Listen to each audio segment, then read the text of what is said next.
आंगनवाड़ी कार्यकर्तियों और सहायकों द्वारा विगत दिनों से चल रहे धरना प्रदर्शन के क्रम में आज शहीद स्थल झूलाघर पर सीटू के बैनर तले प्रदर्शन किया गया और अपनी मांगों को लेकर मुख्यमंत्री को उप अधिकारी के माध्यम से ज्ञापन प्रेषित किया गया। वहीं मांग की गई कि मसूरी से आंगनवाड़ी वर्करों को देहरादून छोटे छोटे कामों के लिए जाना पड़ता है और यदि मसूरी में ही एक ब्लॉक का गठन किया जाए तो यहाँ की आंगनबाड़ी और सहायिकाओं को ब्लॉक स्तर पर ही कार्य करने का अवसर मिले। धरना प्रदर्शन में वक्ताओं ने कहा है कि उत्तराखंड में कार्यरत आंगनबाड़ी कार्यकर्ताओं को राज्य कर्मचारी घोषित किया जाए, वहीं न्यूनतम वेतन के साथ ही उनकी अन्य जायज मांगों पर भी शीघ्र अमल किया जाए और यदि सरकार उनको वार्ता के लिए आमंत्रित करती है तो शीघ्र ही समस्या का समाधान निकाला जाएगा। इस अवसर पर शहर अध्यक्ष जयश्री बिष्ट ने कहा है कि उनकी मांगे जायज है और सरकार को उनकी मांगों पर ध्यान देना चाहिए। उन्होंने कहा है कि आंगनबाड़ी वर्करों को BLO के साथ ही पोलियो की ड्यूटी करनी पड़ती है, जिसका उन्हें कोई अतिरिक्त मानदेय नहीं मिल पाता है। मेरा नाम जयश्री बिष्ट है और मैं यहाँ पे आंगनवाड़ी कार्यकर्ता की ब्लॉक अध्यक्ष हूँ।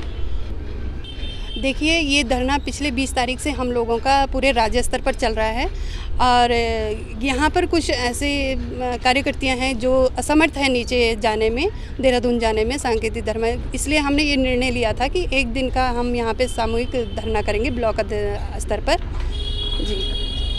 कि जो कि हमारा जो इस लेटर के माध्यम से जितनी भी ये मांगे हैं सारी जेन्युइन मांगे हैं। C2 के माध्यम से हम लोगों ने ये जो मांगे रखी है पिछले 20 तारीख से हम लोग ये, मुझे लगता है कि इसमें सरकार को हम लोगों की सुननी चाहिए जो जेन्युइन मांगे हैं। इसमें हमारी सबसे पहले तो आंगनवाड़ी कार्यकर्तियों को 26,000 रुपये न्यूनतम मानदेय दिया जाए और जो हमारा विभाग से अलग कार्य कराया जाता है, हम लोगों को BLO की ड्यूटी कराई जाती है, पोलियो की ड्यूटी कराई जाती है, वो उस हिसाब से यदि ड्यूटी करवा रहे हैं तो उस हिसाब से हमें मानदेय भी दिया जाए।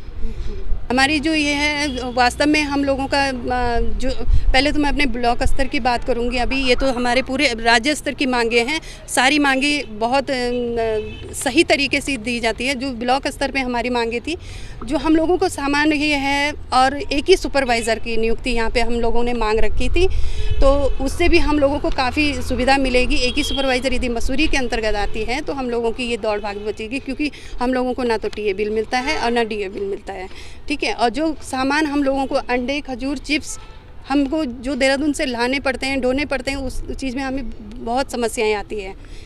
और मोबाइल रिचार्ज का है तो मोबाइल रिचार्ज भी हम लोगों को नहीं दिया जाता है। ऑनलाइन वर्क हम लोगों से बहुत करवाया जाता है।